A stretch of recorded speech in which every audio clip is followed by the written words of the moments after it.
There are minimalist sneakers, there are minimalist leather sneakers, and then the Italian-made minimalist leather sneaker. This is the final level a lot of guys refine their search down to, and they typically wind up on one of these three. Common Projects, Koio, and Oliver Cabell. Sneakers I've owned for 4+ years. You can probably tell which ones I prefer based on how beat up they are. They might have outlived their lifespan, but I'm about to send them to get rejuvenated by a cobbler, so keep an eye out for that video. No apologies for these not being sparkly white and new though. I do wear my sneakers hard so that I can tell you what I've learned and save you the time and the money so you can decide which of these sneakers is best for you. Obviously, they're extremely similar sneakers, yet they vary in price by hundreds of dollars. Why?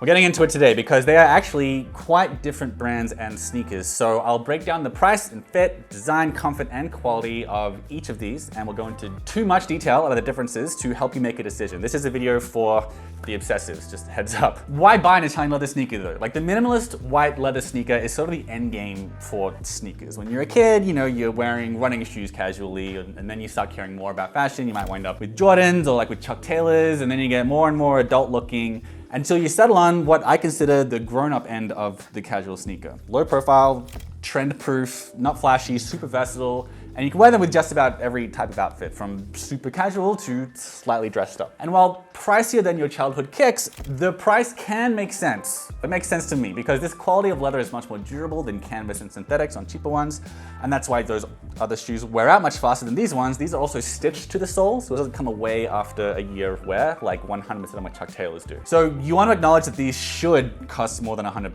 but also understand when you're at a point of diminishing returns. And everyone's thinking about the price, so let's just start with that one, right? The most obvious, probably the most important difference to you. The price has changed, of course. Right now, the Koio Capri is $245. They actually just put a permanent price reduction of $50 on these, down from almost $300. So I'm not sure if this discount code I got for them like years ago will work for much longer. Right now it seems to, but might not. Koio are both the cheapest and not the cheapest of the three because it's hard to know if and when the Oliver Cabell Low 1 is on sale. They're currently $200, but they say their usual price is $266, but they're almost always on sale. So it's a bit hard to say if they're cheaper or more expensive here than the Koios. Common Projects though, the Achilles Low, they don't sell direct, so you got the mercy of their retailers like Nordstrom and Mr. Porter, who usually price them between $400 and $480. And these are all luxury sneakers, but with Common Projects, you're largely paying for the name and the cultural cachet of them being basically like the OG of this look. They pioneered this sleek Italian sneaker kind of style. And you're also paying for the middleman, like the stores that stock them, because again, they aren't direct to consumer like Koio and Oliver Cabell are, which is a big advantage for them. Mr. Porter and Nordstrom also need to make a buck too, right? Now, a lot of guys in certain circles are fine with that high price point of Common Projects. Like that's how retail has almost always worked after all, like that markup from the stores. And also the name showing off the golden numbers here that typify, that signify Common Projects. It's sort of like a way of like flexing your income a little bit, right? It's almost like a Rolex. It's like the Rolex of sneakers. So I don't want to say that's a totally useless reason to prefer Common Projects, like just that it's better known and signifies to more people that you have expensive, good quality shoes. So we'll talk about the similarities here. Common Projects, Koio, Oliver Cabell. One of these brands, Common Projects, is extremely not transparent with how and where they're made. Their mystique is sort of part of the appeal, but we do know that all three of these are made in Italy. They all use quality leather, sometimes described as nappa, which is a pretty nebulous term, but we can understand it as meaning soft, like thick but softer than like boot leather. They all have minimalist design, similar cup soles stitched and glued to the upper, leather lining, and hidden eyelets, meaning like you don't have like the metal, shiny metal eyelets here, which contributes to the minimalist sort of look here, right? Also, none of them have half sizes, which is annoying, but that's less of a big deal with casual sneakers than with boots or athletic shoes, so I'm somewhat forgiving of that. The differences though are notable, and if you're spending $200 or much more on these sneakers, these little details can make all the difference. There are some notes on the aesthetic. Again, like if you own all three of these, none of your friends will notice that you're wearing different shoes, right? Like you're the one who's gonna notice. But the main aesthetic notes are Oliver Cabell has 2 more sets of eyelets, and it looks straighter and less like pleasingly curved than Koio and also Common Projects. Also, Koio uses thicker waxed cotton laces. They're a little bit stiffer out of the box, and I prefer that personally. They are thicker if it matters to you. The others are all just more normal, thinner cotton laces. But they won't fit everyone's feet comfortably, and fit and design are where these really differ, like probably the most importantly besides the price. Now, none of these brands sell half sizes, as I said, and you might find yourself having to size up or down. In this case, with boots and loafers, you usually size down if you're half size. With sneakers, you usually size up. So I sized up from Koio from my 11.5 to 12. Koio is the only one that does wide widths, so they win for fit though, especially because these kinds of sneakers, the minimalist Italian sneaker, are famously narrow, and there's no shortage of guys who normally have normal width feet. They try on sneakers like this and they find them uncomfortable. And while the common projects, they're not uncomfortable for me, the Koios do have more room in the toe box. If you look closely, and only if you look closely, you can see the Koio is more ergonomic, like more foot shaped and flares out a little more at the toes than the common projects does. After that, I would say Oliver Cabell has the more forgiving fit after Koio. Like it cramps the toes less than common projects. And it looks, again, only if you look really closely, it looks sleeker, but the fit is actually more forgiving if you're a wide width, but not too wide. So if you're wide, like an E width, you can size up in Oliver Cabell, and I think you're gonna be okay. Whereas common projects, usually if you're even a little bit wide, you're kind of out of luck with that brand. If you're wider than normal, you'll have more luck with Koio definitely, and then after that, Oliver Cabell. And it's also worth noting that even if a sneaker is a little bit narrow, that's not as horrible an experience as when you have like dress shoes or boots that are too narrow, because those are so much like less stretchy and flexible, you know? So them being a little bit narrow isn't as big a deal as it is for other types of footwear. So it's not the end of the world that common projects are a bit narrow. It's worth emphasizing for common projects as well, they only list European sizes, which makes it hard for us Americans. I am an American citizen, albeit born in Australia. And there's a lot of misinformation out there about whether or not you should size down for common projects, right? So if they're expensive shoes, you want to get this right. And I got this wrong. On the first take, I messed up my European size. Here's my re-record. I am 11.5 in US sizes on a Brannock device. It's my true size. That usually gets translated to 45 in European sizes. Sometimes 44.5, every now and then 45.5, I'll say 45. I sized it down to 44 on advice from the internet on common projects, and it was too small. So I swapped it for a 45, and it was a little tight at first, but it stretched out and now it's fine. So figure out your Brannock on a machine in a shoe store. With common projects, you want to convert your Brannock size to a European size, and if you're between sizes, pick the bigger one. For Koio and Oliver Cabell, you should order your Brannock size, or if you're between sizes, you should size up. I told you we were going to get into a lot of detail on this. Comfort besides the fit and the sizing and the widths, like the heel shape and the design on these are all a little bit different as well. They all have the same like suede or the grain side of the leather in the heel area. That's like a little strip here that helps to keep your heel from slipping. Note that, and this is kind of a running theme of the video here, Koio is a balance of the two. Oliver Cabell has like a really spongy heel. Common Projects is a lot thinner. Koio's heel is a little thick and padded, but not too much. So yeah, in that area, I like Koio the best. And lastly, one like tiny difference with Oliver Cabell is they have a center seam up here. It's not on the heel, it's like sort of like just above, like up here, I guess at the ankle. There's a little seam there. That is a differentiator for some folks, for others, they're just looking for something to complain about. But what's their comfort actually like when wearing them? Comfort is a really subjective thing, especially with shoes this similar. I think in this instance, definitely, because they're so similar, fit is the deciding factor, matching a last to your foot shape. The suede or suede-ish heels, they help to prevent heel slip, but they all have that, so that's not really a factor. That said, walking around these common projects, they were uncomfortable at first because of the fit. They did stretch out, and they're very, very comfortable now. The leather upper is really soft, and they've got a nice soft leather footbed as well, which you can see the imprint of my foot in. A big benefit of footbeds like this is that they can form to the shape of your foot over time, and while it won't do it to the extent of like that a boot would with their thick vegetable tan leather insoles for a bunch of reasons outside the scope of this video, it is a benefit of these higher end sneakers that they'll have leather or leather topped footbeds that you seldom see on cheaper shoes. For Oliver Cabell and comfort, the footbed is not quite as soft as common projects, and indeed other reviews and feedback reinforce that this is not as soft a shoe as the others, like underfoot or the leather upper on top of it.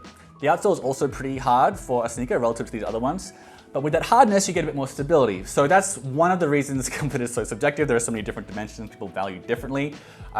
So this is, it's sturdier, which you might want from a sneaker. But Koio is like the perfect midway point between the two, between Oliver Cabell and common projects. It like balances the extra stability you might get with Oliver Cabell and the extra softness you get with common projects. They've also got a soft leather lining and a removable insole made from cell polyurethane. So it absorbs shock, but it's the kind of polyurethane that's really resistant to compressing over time, like some others in the industry. So it's actually a little more resistant to compression than the common projects footbed, which you might see as a pro or a con. The shock absorption is a little bit better on the Koio, but it's a little bit less conformed to your foot with time. To be clear, again, we're really splitting hairs here, like between the two. Like I doubt the average guy would really notice, but that's been my experience between the two. Like Koio is like a good balance of the pros of each of these. And another important thing for comfort and sizing is that Koio and Oliver Cabell's insoles are removable. Common Projects isn't. And that can be important if you need orthopedic inserts or if you want more control over the fit, because a lot of guys, especially half-size guys, they sometimes put in or take out insoles to help improve that fit. And then as for outsoles, if you're still watching, you're probably waiting for me to use the word Margom and make fun of how I say that with my accent. All I had was me undies. The soles used by these sneakers have all changed over the years. Right now, they all have stitched cup soles. Margom is used on Oliver Cabell and Common Projects. Margom has been seen as like kind of the gold standard in this particular world of shoes for a long time. But like Common Projects, there's not really a really concrete quantifiable reason as to why. They are thicker and softer than a lot of sneaker soles. Some of my Margom soles have lasted many, many years of wear, albeit not every single day. Once upon a time, yeah, all three of these were made with Margom, but Koio changed because they didn't think Margom was sustainable enough. And they also probably didn't see them as worth the price of the name as well. Koio actually said, quote, "Frustrated with Margom's refusal to change for the sake of the planet, we found a more modern and innovative sole manufacturer, which is also located in Italy." So Koio's brand, they're a bit more about sustainability. It's worth knowing that Koio's sole is then 40% recycled rubber and 50% of it is new rubber that is certified by the Forest Stewardship Council that makes sure the rubber cultivation isn't causing deforestation. And I guess 10% of the rubber is pure evil, but 90% good, that's not bad for a sole. Now I touched on this earlier, but Koio and Oliver Cabell are very transparent brands. I mean, anyone is relative to Common Projects, but they're still remarkably transparent. Koio does a lot to make sustainable shoes, and they even have carbon positive sneakers. Oliver Cabell also shows and tells all their workshops on their site and for all the components, where they come from, how much they cost. They list the cost of every component so you know their profit margins. And I actually know an industry guy who double checked the numbers and found them to be legit. Common Projects, on the other hand, they're not transparent, and that's their image as a brand. And as a mysterious and trendy designer, you know, that it has appealed to some people in the past, but it's impossible to know really anything about the leather or the materials. It's very frustrating at this price point and in the 2020s when people care more about this kind of stuff.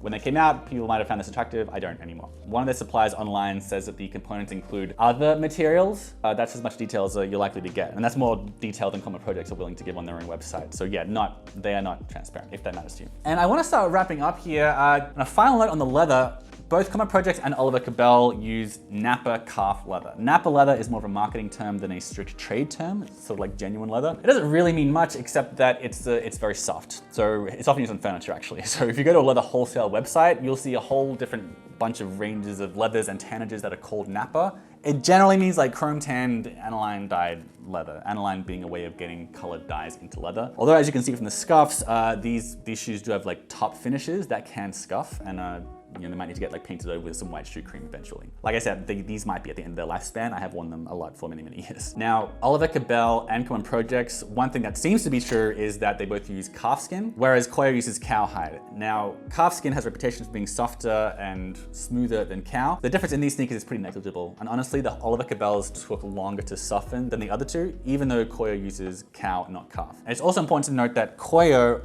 unlike Oliver Cabell and Common Projects, they advertise proudly on the website that they use Leather Working Group certified leather, which is like they're like an industry watchdog. They audit tanneries. I've been to a bunch of tanneries that are subject to the pretty grueling procedures and regular audits from Leather Working Group. It's a nice way of guaranteeing, though, that your leather isn't coming from tanneries that are very wasteful energy-wise, or worse, polluting waterways and harming tannery workers, which is actually something associated with badly regulated tanneries. So it's nice to see that Leather Working Group certification. To wrap up this insanely complicated in-depth video on white sneakers, all of them are very good. They're all very good quality sneakers. They've got a lot in common. The Koios are my favorite though. If you need a concluding pick, Koio really is a good balance between the two as far as obviously price, but also like leather softness goes. And they're also definitely ahead of the other two for sustainability. And most importantly, fits, because they do wide widths for you as well. So for my money, and I think you can probably tell, yeah, I've worn the Koios more than the Common Projects, and that's my pick. But there are so many differences here that are so small. One could argue if they wanted to that it's really just about preference. So if you've got these or more than one of these, or you've made this decision before, let me know in the comments which one you landed on and why. Price is a totally fine reason to go with Oliver Cabell. It's really fine. Like it's not like a world-changing different Oliver Cabell. But personally, between these three, I think Koio like is right in the middle in all the right areas. That's my video, man. Subscribe here. I've got a list of the best leather sneakers down below if you want to check that out. And also subscribe for more stuff on casual stuff that lasts a long time, because as you can see, I like to wear my stuff into the ground to bring you the best and most accurate information about all of them. So yeah, subscribe and I'll catch you for the next one.